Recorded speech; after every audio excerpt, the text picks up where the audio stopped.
For most of the internet age, the default assumption was simple. Build first, publish fast, fix later.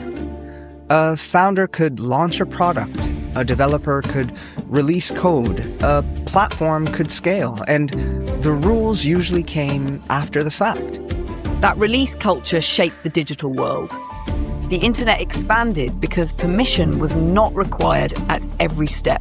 People published, coded, experimented, connected, and built businesses before regulators, courts, standards bodies, and governments fully understood what had been created. That freedom produced extraordinary innovation. It also produced harms that institutions often struggled to address after the damage had already spread.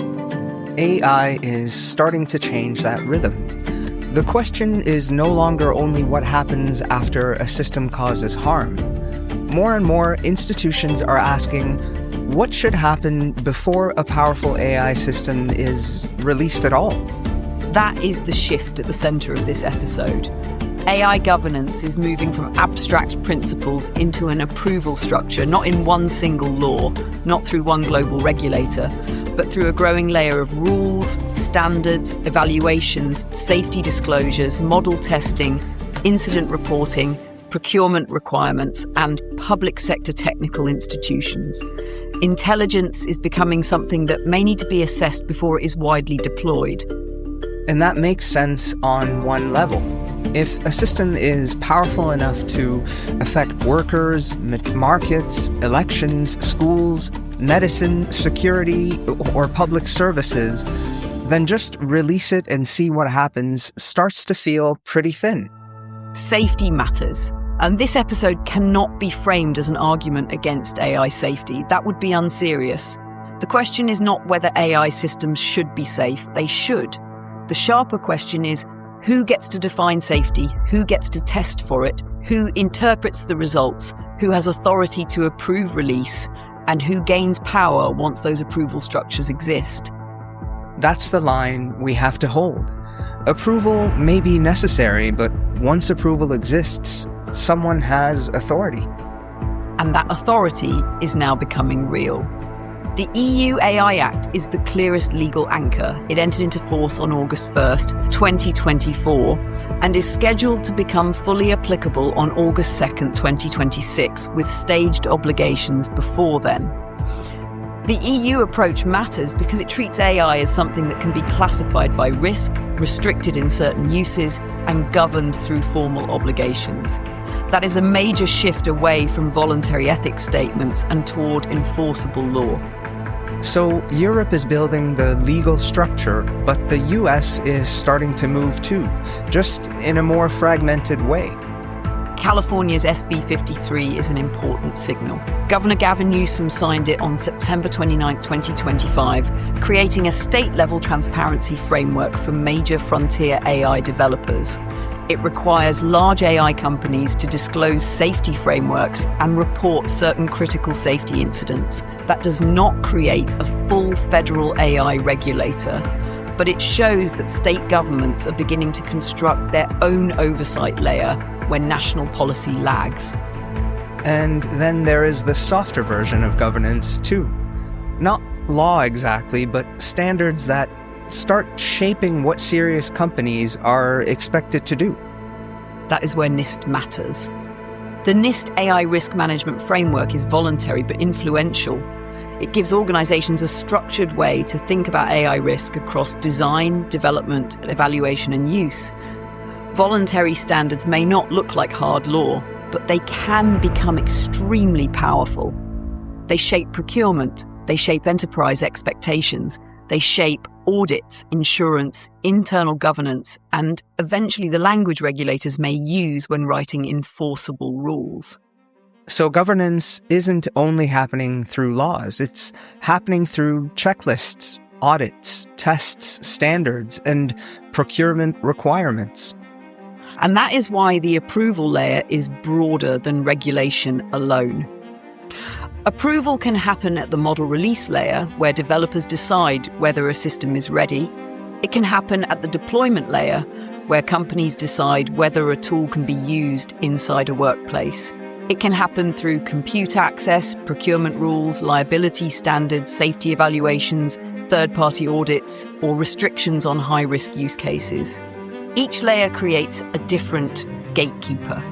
And governments are also trying to build technical capacity, not just write rules. The UK AI Security Institute is one example. It was created to evaluate advanced AI systems and build public sector technical capability around AI safety. That matters because governments cannot govern powerful AI well if they do not understand it technically. Law alone is not enough. If public institutions cannot evaluate capabilities, test safeguards, interpret risk, or challenge company claims, they become dependent on the very companies they are supposed to oversee. That feels like the big tension. AI may be too important to leave entirely to companies, but too technical for weak institutions to govern casually. That is the institutional problem. The builders understand the systems best. Governments hold public authority. Standards bodies create shared language. Auditors and evaluators translate claims into tests. Courts interpret responsibility after disputes occur. Open source communities challenge centralized control. And infrastructure providers may influence what can be built or scaled. The result is not one approval gate. It is a layered permission structure forming around intelligence. So if the old internet question was who gets to publish, the new AI question may become who gets to release intelligence. And once that question appears, the politics change. Because approval is never only technical. It shapes markets, it shapes access, it shapes who can compete, it shapes which risks are prioritized and which are ignored. It shapes whether safety becomes a public trust or a private gate. The arrival of AI governance is necessary, but necessity does not remove the need for scrutiny. So today on Toronto Talks, who gets to approve intelligence? And the question at the center of the episode is not whether AI should be safe.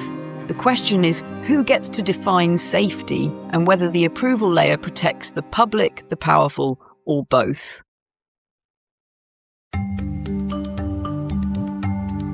Once an approval layer exists, the next question is obvious. Who decides what actually counts as safe?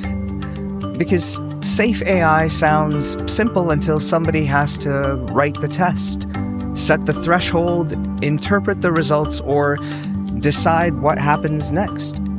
Safety sounds neutral in the abstract. Everyone can agree that powerful AI systems should be safe, reliable, secure, and accountable. But in practice, safety has to become procedure. Someone has to define risk categories. Someone has to decide which capabilities matter. Someone has to design evaluations. Someone has to determine what counts as failure. Someone has to decide whether the result's disclosure, delay, restriction, redesign, or release. The moment safety becomes operational, it also becomes institutional power. So the word itself is not enough. You can say safe, but that does not tell us whose standards we are using. Right, and that is the central move in this segment. Safe by whose standard? Tested by whom? Interpreted by whom? Enforced by whom?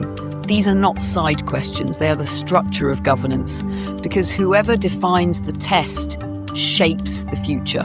A safety framework does not only describe risk, it decides what risk deserves attention, what risk can be tolerated, what kind of evidence is required, and who gets trusted to make that judgment.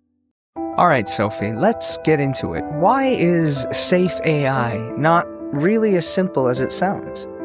Because AI safety is not one single thing. It includes technical reliability, cybersecurity, privacy, bias, misuse risk, transparency, robustness, explainability, human oversight, model behavior, deployment context, and real-world outcomes. A model might be safe in one environment and unsafe in another. A system might perform well in a benchmark and still fail in a real organization. A chatbot used for brainstorming has a different risk profile than an AI system used in hiring, policing, finance, medicine, infrastructure, or education. So safety cannot be defined only at the model level. It has to include the use case, the users, the data, the deployment environment, the incentives and the consequences if the system is wrong. That is why frameworks like the NIST-A risk management framework matter. NIST is not claiming that one checklist magically solves AI risk. Its framework is voluntary, but it gives organizations a shared structure for thinking about trustworthiness across the AI lifecycle: design, development, deployment, evaluation, and use. That matters because once organizations use the same language for risk, that language can start shaping procurement, audits, internal governance, insurance, legal expectations, and eventually regulation. Okay, yeah, that's helpful. So even when a framework is voluntary, it can still become powerful because everyone starts organizing around it, right? Voluntary standards often become a kind of soft law. They may not begin as enforceable rules, but they create expectations. A large enterprise may require vendors to follow them. An auditor may use them as a reference point. A court may look at them when asking whether a company acted reasonably. A regulator may eventually borrow their language. So even when standards are not legally binding, they can help define what responsible behavior looks like. That gives standards bodies real influence over the approval layer. NIST's generative AI profile shows this more specifically. It adapts the AI RMF for generative AI risks and gives organizations a way to identify and manage risks that are especially relevant to generative systems. That is useful, but it also shows how safety becomes procedural. The framework does not simply say, be careful. It names risks, suggests actions, and gives organizations a way to document how they are thinking. That documentation can become the basis for review, approval, procurement, and accountability. Got it. So what you're saying is that this isn't just philosophical anymore. It's become paperwork, tests, documentation, sign-offs, and eventually someone saying, yes, this is good enough, or no, this isn't. Exactly. And that is why evaluations matter so much. Evaluations turn abstract safety concerns into measurable claims. They ask whether a model can complete certain tasks, whether safeguards hold, whether it displays dangerous capabilities, whether it produces harmful outputs, or whether it performs reliably under stress. But evaluations are not neutral simply because they are technical. The choice of evaluation decides what matters. If you test for one kind of risk and ignore another, you shape the safety conversation. If you set the threshold high or low, you shape who can pass. If you decide that passing a benchmark is enough, you shape what companies optimize for. This is where public technical capacity becomes essential. The UK AI Security Institute's work is important because it shows governments trying to build the ability to evaluate advanced AI systems directly. Its Inspect framework, developed with Meridian Labs, supports evaluations across coding, agentic tasks, reasoning, knowledge, behavior, and multimodal understanding. That kind of tooling matters because if governments cannot test AI systems, they become dependent on company claims. And if they are dependent on company claims, the approval layer becomes much weaker. Right, because if the government can only ask the company, is your model safe, then that's not really oversight, is it? That's more like trust with paperwork. Oversight requires competence. It is not enough for public institutions to have legal authority if they lack technical ability. They need experts, evaluation tools, access protocols, infrastructure, and enough independence to challenge company narratives. Otherwise, governance becomes performative. The state can announce rules, but the companies still control the evidence. And that is not a stable arrangement when the technology is powerful enough to affect markets, public services, security, and civil rights. At the same time, technical evaluation alone is not enough either. A test can tell us something about capability or behavior, but it cannot fully decide social acceptability. A model may pass a technical test and still raise questions about where it should be used, who is affected, who bears liability, and whether the public has meaningful recourse. So, safety is both technical and institutional.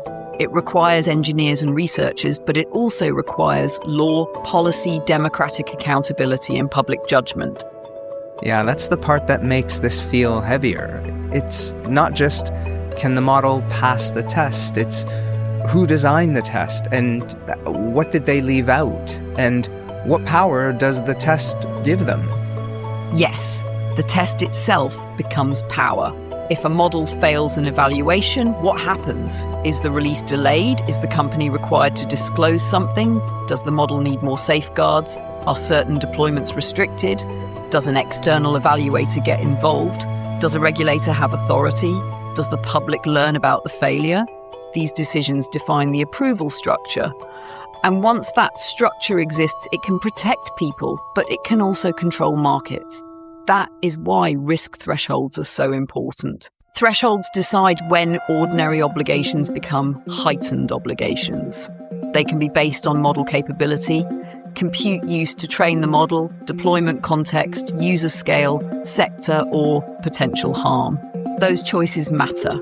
If the threshold is too low, smaller builders may be crushed by compliance requirements. If it is too high, powerful systems may avoid meaningful oversight. If the threshold is defined by the largest labs, it may reflect their worldview. If it is defined by governments without technical competence, it may be arbitrary. The threshold is not just a technical line, it is a political line. So when people say we need safety standards, the real follow-up is, okay, but who writes them? Who passes them? And who fails them? And who gets locked out? Precisely. Frontier labs should contribute data, evaluations, technical expertise, safety research, and operational knowledge. But they should not be the sole authors of the rules that determine whether their own systems are safe enough. Independent evaluators need a role. Public institutions need technical capacity, standards bodies need transparency, civil society and researchers need enough access to challenge claims, courts and lawmakers need enough understanding to assign responsibility when things go wrong. The approval layer has to become more than corporate permission. Otherwise, the future of intelligence is shaped by a narrow set of actors whose incentives are powerful but incomplete. Right. So the point isn't that safety is fake. The point is that safety has to be defined, measured, and enforced by somebody. And that somebody gains power. Yes, safety is necessary, but safety is not self-defining. Once it becomes a framework, a test, a threshold, an audit, or an approval process, it becomes authority. That authority can be legitimate, accountable, and protective, or it can become narrow, captured, performative, or exclusionary. The next question is unavoidable. If public institutions are still building capacity and frontier labs understand the systems best, how much of the approval process is already being shaped by the companies building the technology? High-interest debt can feel like a trap. With Volo, you can break free. Just choose how much you need. Set the terms that work for you. Share your story. And send the request to people you trust. Your network sees it instantly, and you're on your way. Borrow with confidence at fair rates from people who believe in you. Join the waitlist today at voloapp.ca. There is a practical reason frontier labs became early AI governors. They are the ones building the systems. They see the capabilities first.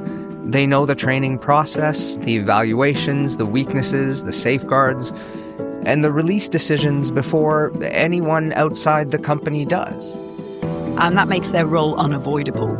Governments can write laws, standards bodies can create frameworks, auditors can evaluate claims, researchers can contest models after release. But at the frontier, the first governance decisions often happen inside the lab. Before the public sees the model, before regulators fully understand it, before courts have a case to interpret, the company has already made decisions about training, testing, deployment, access, guardrails, and release timing. So the issue is not that labs should have no role. That would be unrealistic. The issue is whether their role becomes too central. Frontier labs have expertise society needs, but expertise gives them a seat at the table. It does not give them the whole table. That is the dilemma. The builders understand the systems best, which makes their participation necessary. But the same companies also have commercial incentives, competitive pressure, investor expectations, national security relevance, and reputational stakes. So when the builder also becomes the first approver, society inherits a conflict.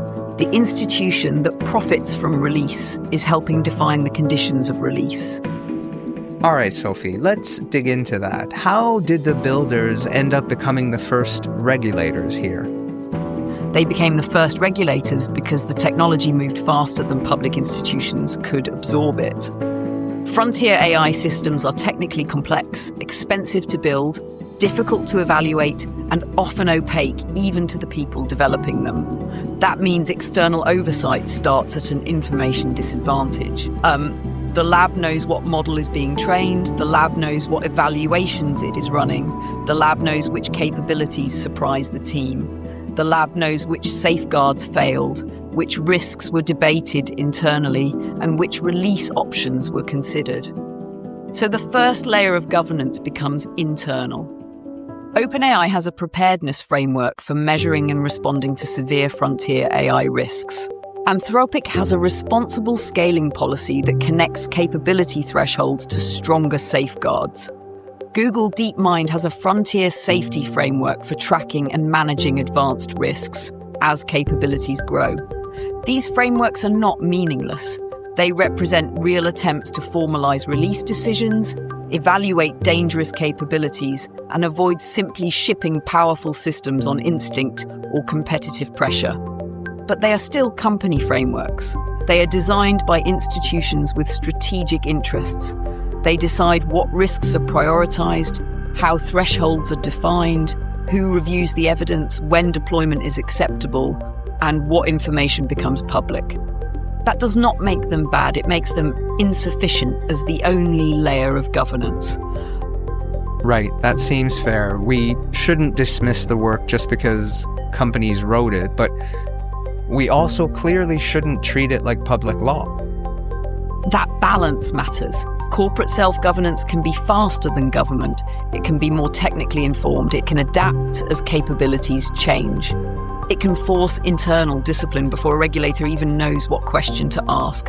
In a fast-moving field, that matters. If the choice is between no internal safety process and a serious internal framework, the framework is obviously better. But self-governance is not the same as legitimate governance. A company can be sincere and still conflicted. A lab can have excellent researchers and still face pressure to release. A safety team can raise concerns and still be overruled by leadership. A model can pass internal thresholds that outsiders cannot inspect. The public can be told that a system was evaluated without being able to understand the full basis for that judgment. So the question becomes, how much authority should internal frameworks carry when the consequences extend beyond the company? Yeah, that's the part that makes me a little uneasy. Because the company might be doing real safety work, but we're still being asked to trust its own process for approving its own product. Yes, and that is where transparency becomes central. If a frontier lab defines its own thresholds, runs its own tests, interprets its own results, and decides its own release conditions, then outside institutions need enough visibility to evaluate whether those decisions are credible. Not every technical detail can be public. Some information may be sensitive, but the public does need to know the structure of the decision, what risks were tested, what thresholds mattered, who had authority to delay or block release. What happens if a model crosses a risk line? Are outside evaluators involved? Is there incident reporting? Are the results summarized in a way independent researchers can meaningfully challenge? Without that, self-governance becomes a black box. And when governance is a black box, legitimacy becomes fragile. People may accept it while nothing goes wrong. But once a serious failure happens, the question will not only be whether the model failed, it will be whether the approval process deserved trust in the first place. So the problem isn't just the model, it's the decision structure around the model. Exactly. And that decision structure is becoming one of the most important parts of AI governance.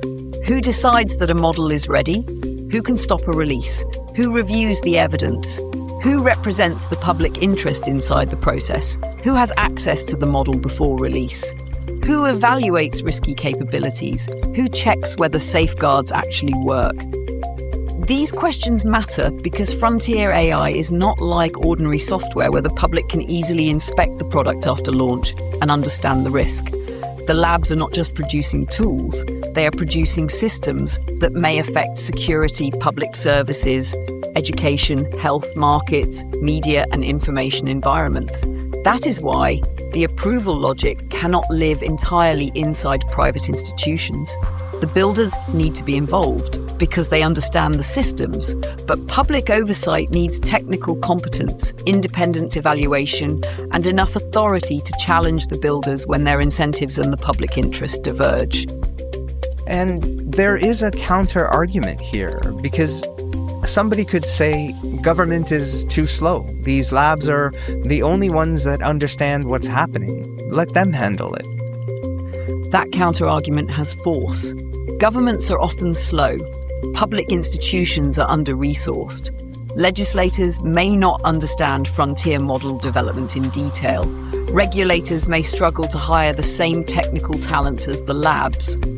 And if oversight becomes clumsy, it can create bad rules, freeze innovation, or push activity into less accountable jurisdictions. So yes, there is a real danger in pretending government authority alone automatically produces good governance. But speed and expertise are not the same as legitimacy. A private lab may understand the model, but it does not represent the public. It may make responsible decisions, but it is still accountable primarily through corporate structures, market pressure, leadership judgment, and reputation. That is not enough when the stakes are public. The better answer is not to exclude labs. It is to prevent them from becoming the only meaningful approvers. So the goal isn't just trust the labs or ignore the labs. It's use their expertise without handing them the whole approval process. Precisely. Frontier labs should contribute data, evaluations, technical expertise, safety research, and operational knowledge. But they should not be the sole authors of the rules that determine whether their own systems are safe enough. Independent evaluators need a role. Public institutions need technical capacity, standards bodies need transparency, civil society and researchers need enough access to challenge claims, courts and lawmakers need enough understanding to assign responsibility when things go wrong. The approval layer has to become more than corporate permission. Otherwise, the future of intelligence is shaped by a narrow set of actors whose incentives are powerful but incomplete. So the builders know the systems best. That makes them necessary, but it also makes the power dangerous if nobody else can really check them. That is the dilemma. The labs cannot be ignored, but they cannot be the only judges of their own power. Internal safety frameworks are useful. Preparedness policies are useful. Responsible scaling rules are useful. But they have to sit inside a wider structure of accountability. Expertise should inform governance. It should not replace legitimacy. And that takes us into the next tension. If safety rules become formal, who can actually afford to comply?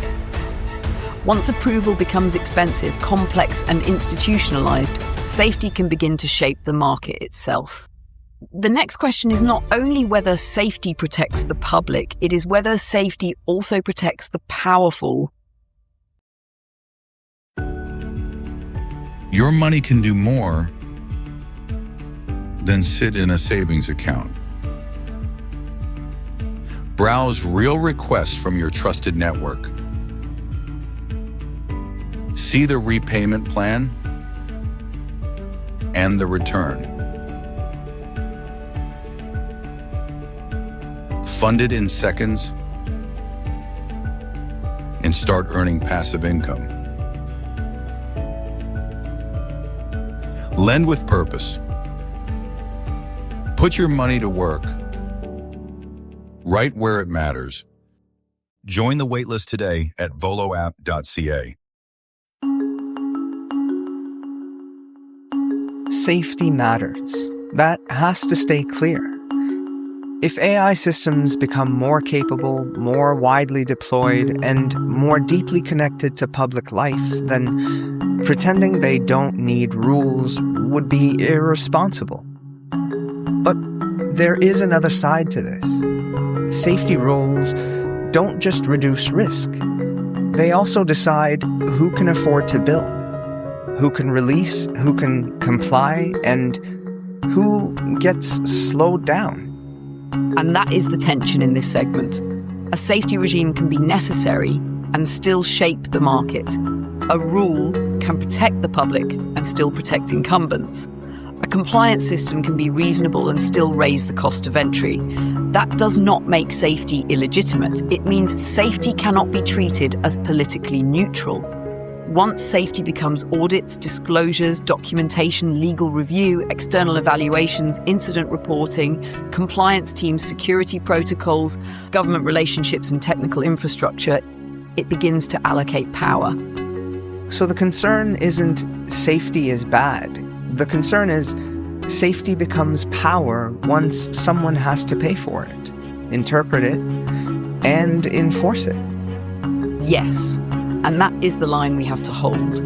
Powerful AI systems should not be released recklessly.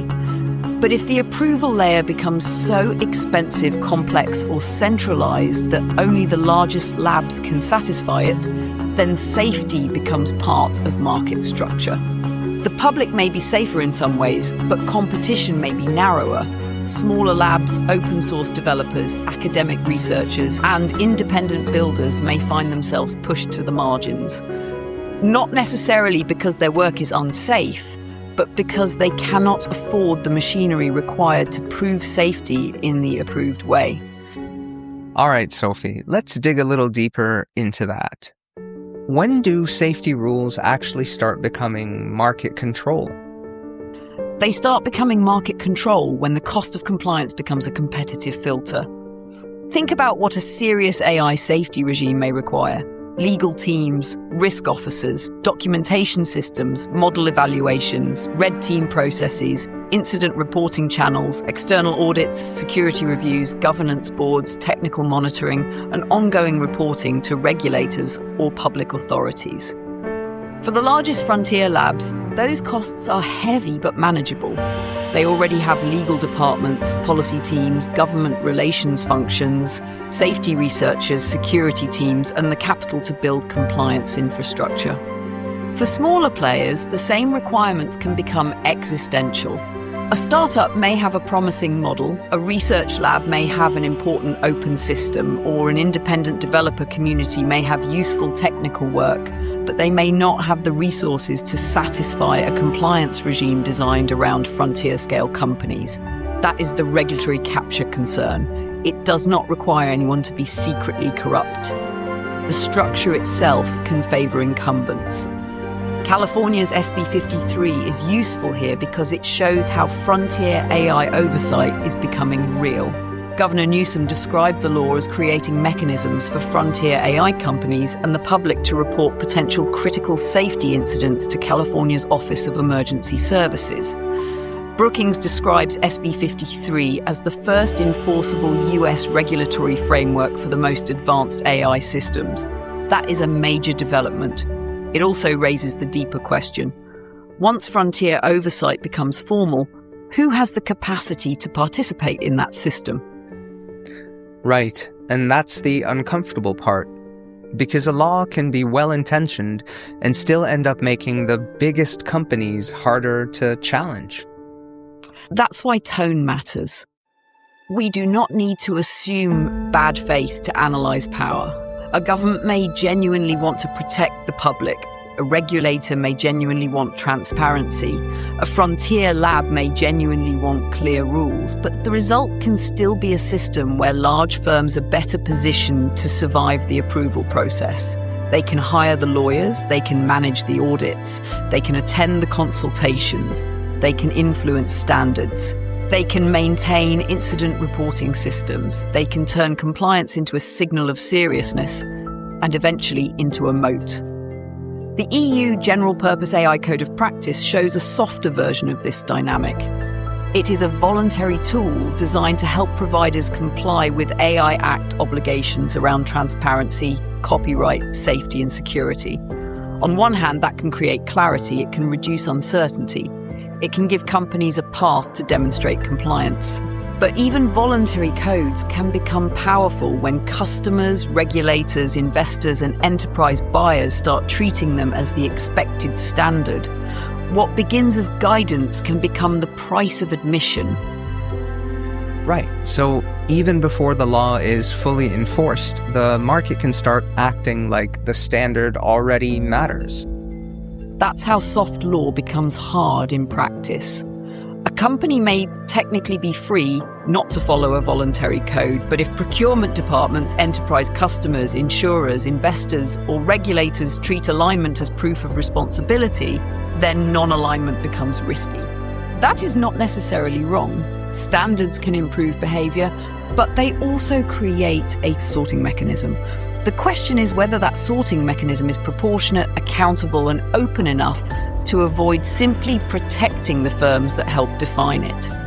This is especially important in AI because the approval layer can exist in multiple places. It can apply to model weights, it can apply to API access, it can apply to compute access, it can apply to deployment context, it can apply to high-risk use cases, it can apply to enterprise procurement, it can apply through third-party audits, insurance requirements, liability rules, or government licensing. Each location creates a different gatekeeper. If you regulate model weights, open source communities are affected. If you regulate deployment, enterprise users become central. If you regulate compute, infrastructure providers become powerful. If you regulate procurement, large buyers shape the market. There is no neutral place to put the gate. Yeah, that makes sense. And it makes the whole open source debate feel more serious. I mean, it's not just open versus closed as a technical preference. It's really about who gets access to intelligence at all. That is right. The open source question sits directly inside this power struggle. Closed model advocates argue that controlled access allows staged release, monitoring, guardrails, abuse detection, and clearer accountability. That argument has real force. Open models can create misuse challenges. Once weights are widely available, control becomes harder. You cannot easily recall a model from the internet. You cannot always monitor downstream behavior. You cannot guarantee every deployment context will be responsible. But the open model argument also has real force. Openness supports transparency, independent research, competition, decentralization, local adaptation, and reduced dependency on a small group of frontier labs. If only a handful of companies are allowed to build or release the most capable systems, then the public may be protected from some risks while becoming dependent on private gatekeepers. Open source communities are not wrong to worry that safety language could be used intentionally or unintentionally to centralize authority over intelligence. So the honest position is not open is always safe or closed is always responsible. Openness is not automatically safe. Closed control is not automatically legitimate. The question is, what kind of governance can distinguish between open research, model release, high-risk deployment, commercial scale and real-world harm without collapsing them all into one approval regime? Yeah, that feels like the balance. Open models can create real risks, but closing everything off creates a different kind of risk.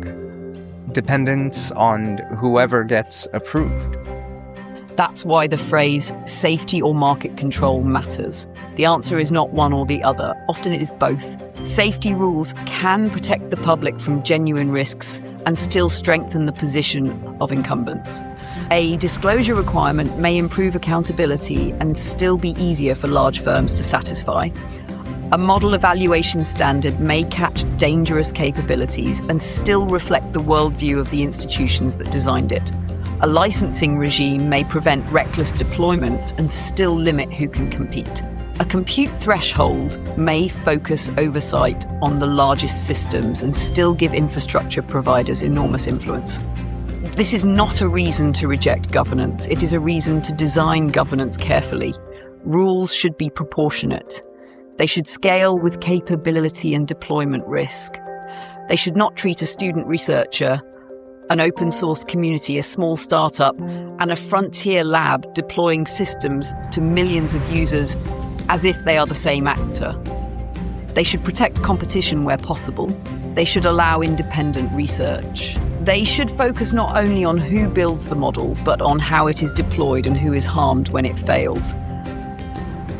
Got it. So the real danger is when safety language becomes too easy to hide behind. Everyone says they're protecting the public, but the structure may also be protecting their positions. That line has to be used carefully. It should not sound conspiratorial. The most powerful gatekeeping is often not dramatic.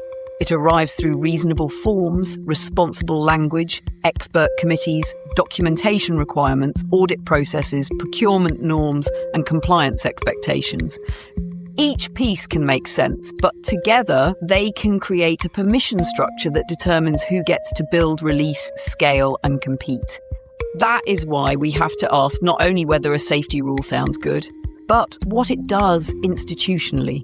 Who benefits from this rule? Who bears the cost? Who helped write it? Who can comply with it? Who gets excluded? Does it reduce real harm, or does it mainly produce paperwork? Does it protect users, or does it protect the strongest firms from challengers?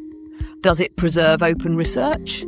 Does it allow independent scrutiny? Does it build public capacity, or does it deepen dependence on the companies being regulated? So I guess the point isn't to reject safety, it's to ask who controls the safety process and whether they can actually be held accountable. Safety rules shape markets. That is unavoidable. The question is whether they shape markets in ways that are proportionate, transparent, and publicly accountable, or whether they quietly become incumbent protection. Public safety and private advantage can blur. The answer isn't no safety. It's governance that understands its own power, which takes us to the final question. If approval is becoming unavoidable, what would make that authority legitimate? Legitimate authority requires more than fear, profit, or technical expertise. It requires accountability. The approval layer itself must be worthy of approval.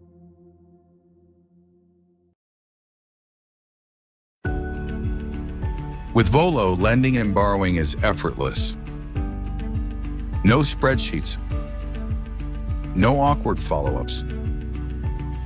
Volo automates everything, from repayments to reminders, so your lending feels effortless. Every payment is tracked, updated, and secured, with encryption protecting every transaction. Automate with peace of mind. Volo protects what matters, so you can focus on what's next. Join the waitlist today at voloapp.ca. If AI systems become more capable, more widely deployed, and more connected to real-world decisions, then some kind of oversight is unavoidable. But the answer also can't be blind trust in whoever says they're protecting us. Not in governments, not in frontier labs, not in standards bodies, not even in auditors, committees, or corporate safety teams. If intelligence is going to need approval, then the approval layer itself has to earn legitimacy. That is where the episode has to land. The question is not whether AI should be safe. It should. The question is whether safety becomes a public trust or a private gate, whether oversight protects citizens or quietly protects incumbents, whether open research remains possible, whether governments have the competence to govern what they claim authority over, whether frontier labs can contribute expertise without becoming the only judges of their own systems. As intelligence becomes more powerful, approval may become unavoidable, but approval is not automatically legitimate just because it uses the language of safety. That feels like the standard we should use. Not who sounds responsible, but who can actually be trusted with that kind of authority. Legitimate AI governance requires several things at once. First, proportionality. Rules should scale with model capability, deployment context, and real-world risk.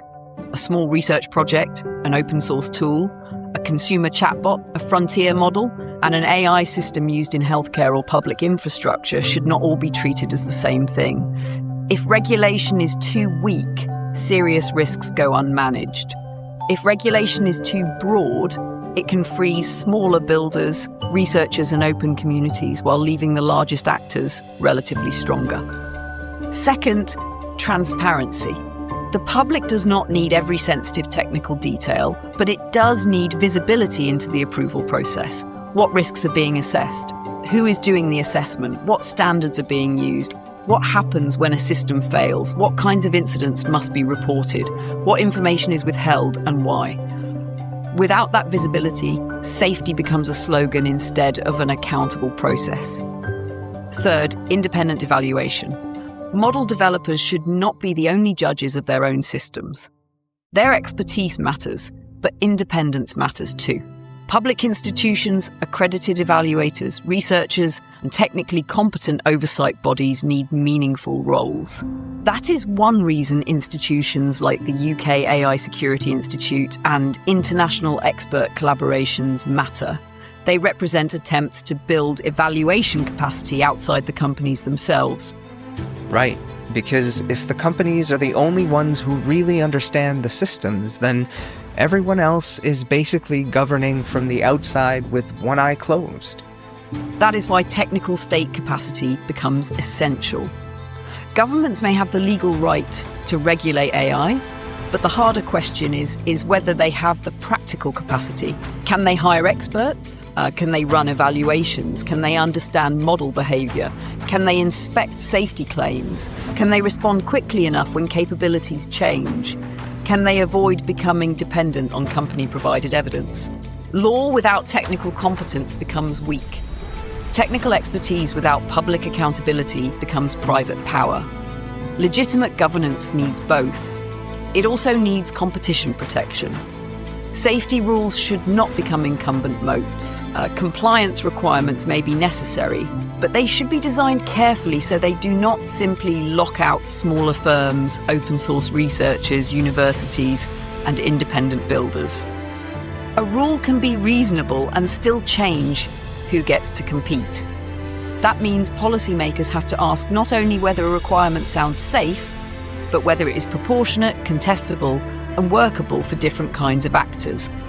So legitimate governance has to protect people without quietly handing the whole future to the biggest players. It has to distinguish between different kinds of access. Open research, model weights, API access, commercial deployment, high-risk use cases, enterprise procurement, government use, and downstream harms are not the same thing. Treating them as if they are identical creates bad governance. Some parts of the ecosystem may require stricter controls, some may require transparency, some may require liability, some may require independent testing, some may require room for experimentation. The approval layer has to be precise enough to manage risk without turning every question into centralized permission. The EU AI Act shows one model of enforceable risk-based governance.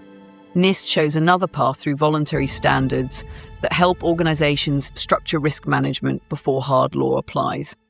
California SB 53 shows how states may move when federal policy lags, especially around frontier model transparency and incident reporting. None of these is perfect. Each creates trade-offs. But together they show that AI governance is no longer theoretical.